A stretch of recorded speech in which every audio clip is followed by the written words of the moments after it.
믿음의 드모든교회 성도 여러분, 안녕하세요.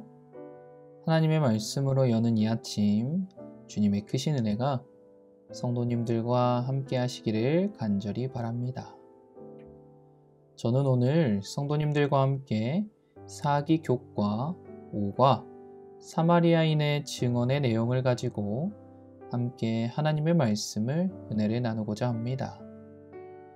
먼저 하나님의 말씀, 요한복음 4장 42절의 말씀입니다.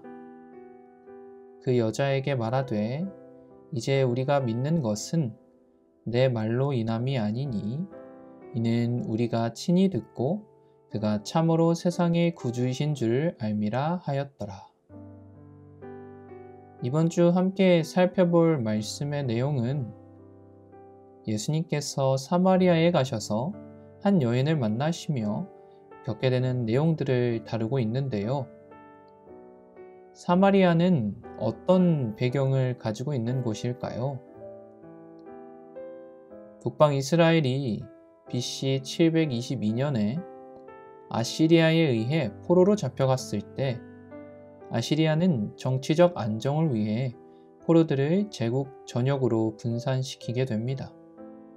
그리고 이와 같은 이유로 다른 나라에서 잡혀온 포로들을 북방 이스라엘에 거주하게 되었고, 이후 그들만의 방식으로 유대교를 믿는 사마리아인이 된 것입니다.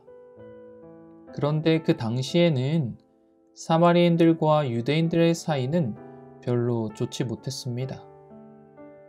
한 예로 바벨론에서 돌아왔던 유대인들이 성전 재건을 위해 노력할 때에 그들을 방해했던 이들이 바로 사마리아인들이었으며 그리심산에 자신들만의 성전을 짓기도 하였습니다.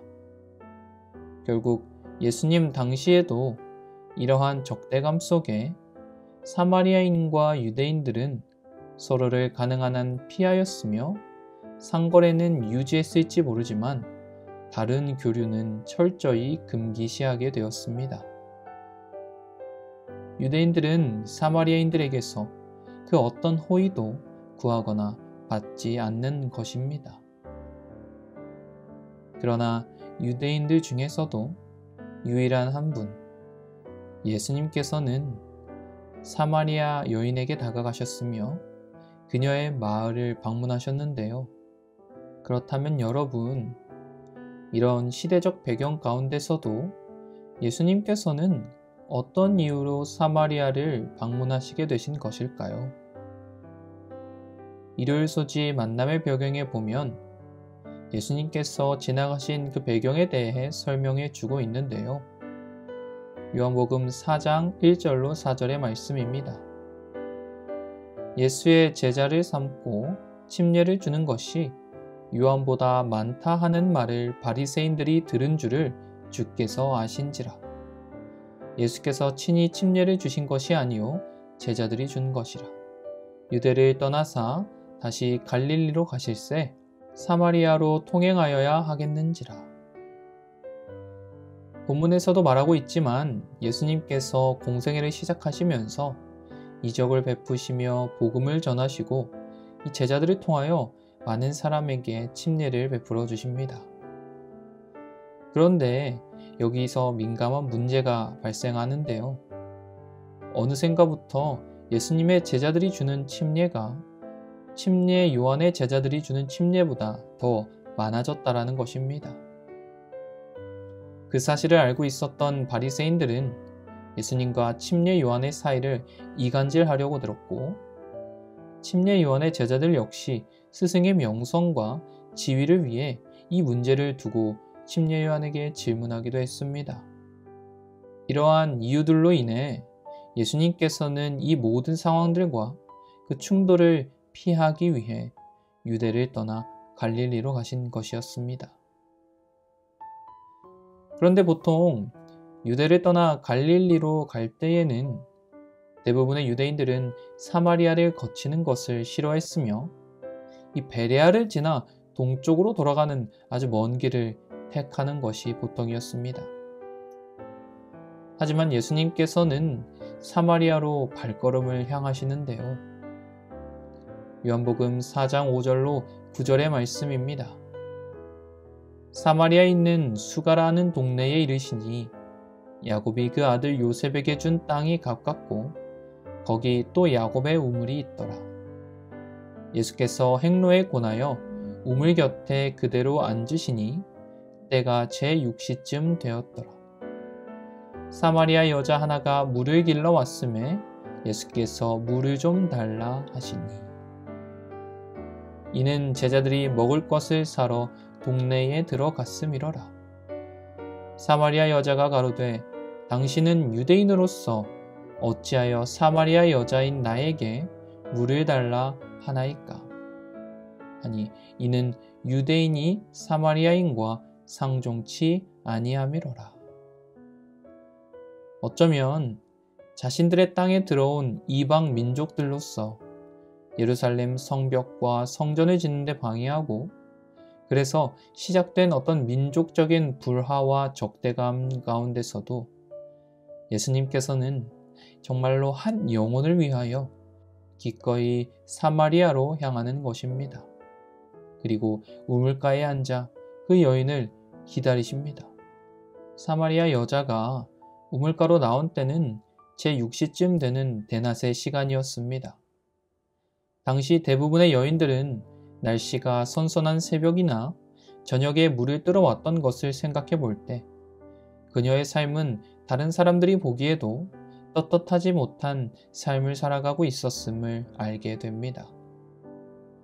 하지만 예수님께서는 친히 그 여인에게 다가오시며 물을 달라 요청하시고는 지금까지 그녀의 삶에 있어서 경험하지 못한 영원히 솟아나는 구원의 샘물과 더불어 변화된 생애를 살아갈 수 있도록 인도하시는 것입니다. 그러므로 사랑하는 도모든 교회 성도 여러분, 영감의 글은 말합니다. 유대인과 사마리아인은 서로 앙숙이어서 가능한 한 피차 모든 거래를 피했다. 필요한 경우에 사마리아인과 거래를 하는 것은 랍비들에 의해서 합법적인 것으로 간주되었으나 그들과의 모든 사교는 정죄를 받았다. 유대인은 사마리아인에게 빌리려고 하지 않았고 친절한 행위뿐만 아니라 떡 한 조각이나 물 한 잔이라도 얻으려고 하지 않았다. 제자들이 양식을 샀지만 이는 그들의 관습에 일치하는 행위였다. 그들은 거기에서 더 나가지 않았다. 자칫하면 사마리아인들과의 사교는 유대인 사회에서 정죄의 대상이 될 수도 있는 아주 민감한 문제였습니다. 그래서 예수님께서 그동안 공생애를 통한 봉사와 헌신의 모습을 통해 사람들로부터 받던 좋은 이미지가 깎일 수도 있는 위험이 있었습니다. 그러나 예수님께서는 그 모든 상황들, 침례 요한의 제자들과 예수님의 제자들 사이에서의 긴장감, 바리새인들의 예수님을 향한 그 음모와 계략, 마지막으로 민족적으로 사마리아인들과의 교류를 김계하던 것들을 주님께서는 전혀 정말 일말의 망설임 하나 없이 오직 당신의 도움이 필요한 불쌍한 영혼을 위해 찾아오시는 그런 그분의 귀한 사랑인 것이었습니다. 그러므로 간절히 소망하기는 마지막 시대에 하나님의 복음을 전하는 그리스도인들로서 무엇보다 예수님의 마음을 닮아가며 어떠한 상황과 환경 가운데서도 편견과 차별 없이 도움이 필요한 영혼들에게 하나님의 사랑을 전하는 모든 성도님들 되시기를 간절히 바라면서 오늘 말씀을 마치겠습니다. 이 시간 함께 기도하겠습니다. 먼저 첫 번째로는 편견 없이 사랑을 나누어주는 주님 닮아가는 성도들 될 수 있도록 기도해 주시고요. 두 번째로는 몸이 아픈 성도님들의 빠른 회복을 위하여 기도해 주시고요. 마지막 세 번째로는 각자의 개인 기도 제목들을 위하여 이 시간 함께 기도하셨으면 좋겠습니다. 그럼 제가 먼저 기도하겠습니다. 언제나 저희를 너무도 사랑해 주시는 하늘에 계신 하나님 아버지, 귀한 은혜와 말씀 가운데 하루를 시작할 수 있도록 인도하여 주심에 감사드립니다. 오늘 사마리아로 향하는 주님의 발걸음을 바라보며 영혼 구원을 위하여 차별과 편견 없이 나아가는 그 마음이 오늘 우리의 마음이 될 수 있도록 인도하여 주시옵소서.